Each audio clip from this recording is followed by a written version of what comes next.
સુરત શહેરના સચિન જીઆઈડીસી વિસ્તારમાં ભગવાન રામની ભવ્ય શોભાયાત્રા કાળી માતાના મંદિરથી નીકળી હતી। શોભાયાત્રા સચિન 4 રસ્તા જીઆઈડીસી નાકા અને ઊંચા રસ્તા માર્ગે પસાર થઈ હતી। શોભાયાત્રાને લઈને સમગ્ર રૂટ પર પોલીસ બંદોબસ્ત ગોઠવાયો હતો। સુરત શહેરના સચિન જીઆઈડીસી વિસ્તારમાં ભગવાન રામની ભવ્ય શોભાયાત્રા યોજાઈ। શોભાયાત્રામાં મોટી સંખ્યામાં શ્રદ્ધાળુઓ ઉમટ્યા।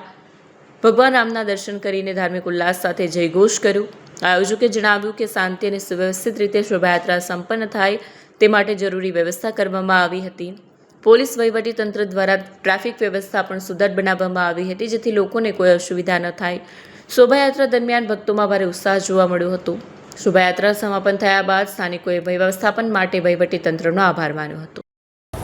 જી સર, આજ રોજ રામનવમી નિમિત્તે જે શોભાયાત્રા સચિન જીઆઈડીસી કાલી માતાના મંદિરથી રવાના થઈ હતી તે ત્યાંથી થઈ સચિન 4 રસ્તા અને જીઆઈડીસી નાકા, ત્યાંથી ઊન પાટિયા અને અત્યારે સના મિલથી પસાર થઈ ગઈ છે।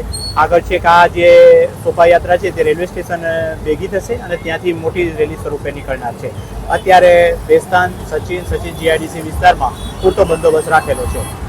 કેટલા કોન્સ્ટેબલો, કેટલા પીઆઈ અને કેટલા અધિકારીઓની હાજરી નથી?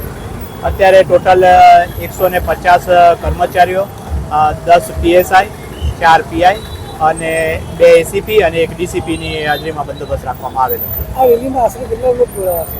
આ રેલીમાં આશરે 300 થી 400 લોકો, 15 થી 20 રિક્ષાઓ અને 150 થી 200 બાઇકો જોડાયેલા છે।